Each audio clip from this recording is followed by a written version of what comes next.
শান্তিপূর্ণভাবে প্রথম রমজান শেষ করেছি।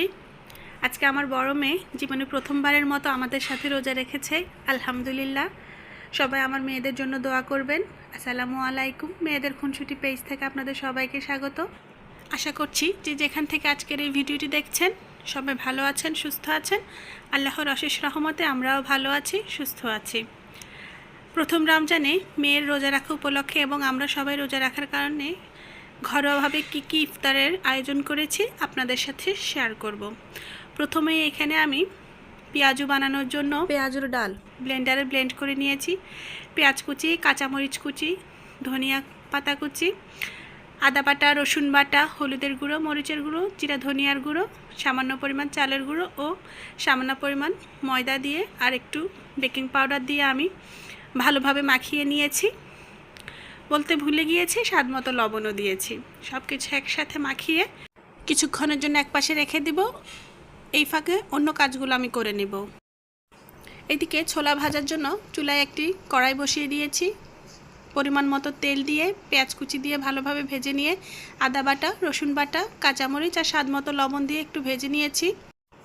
সেই সাথে গুঁড়ো মশলাগুলো দিয়ে দিয়েছি হলুদের গুঁড়ো, মরিচের গুঁড়ো, জিরা ধনিয়ার গুঁড়ো আর একটি টমেটো দিয়েছি। সব কিছু দেওয়া হয়ে গেলে ছোলা দিয়ে ভালোভাবে নেড়েচেড়ে ঢাকনা দিয়ে কষিয়ে কিছুক্ষণ রান্না করে নেব।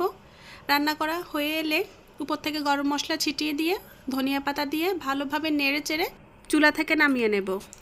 এইদিকে ছোলা ভাজা হয়ে গিয়েছে, অন্যদিকে চুলে একটি প্যান বসিয়ে দিয়েছি। তেল গরম করে নিয়ে পেঁয়াজগুলো ভাজতে দিয়ে দিয়েছি।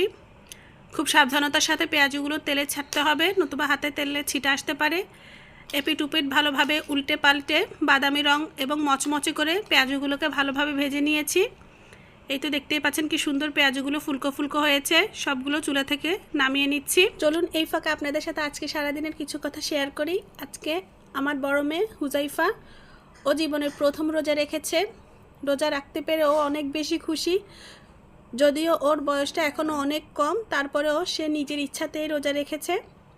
আলহামদুলিল্লাহ। সবাই আমার মেয়েদের জন্য দোয়া করবেন এবং মাশাআল্লাহ বলবেন অবশ্যই।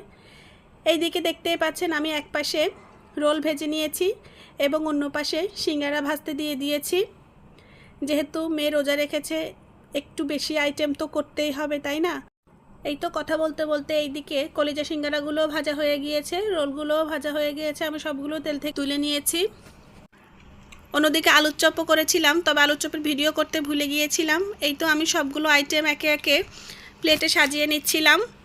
সাথে কিছু ফলও কেটে নিয়েছিলাম। আলহামদুলিল্লাহ। এই তো ছোট আকারে আজকের ভিডিওটি আপনাদের সাথে শেয়ার করেছি। ভিডিওটি ভালো লাগলে মেয়েদের খুনসুটি পেজের পাশেই থাকবেন। ইউটিউব চ্যানেলটি সাবস্ক্রাইব করে পাশে থাকা বেল আইকনটি বাজিয়ে দিবেন। ধন্যবাদ।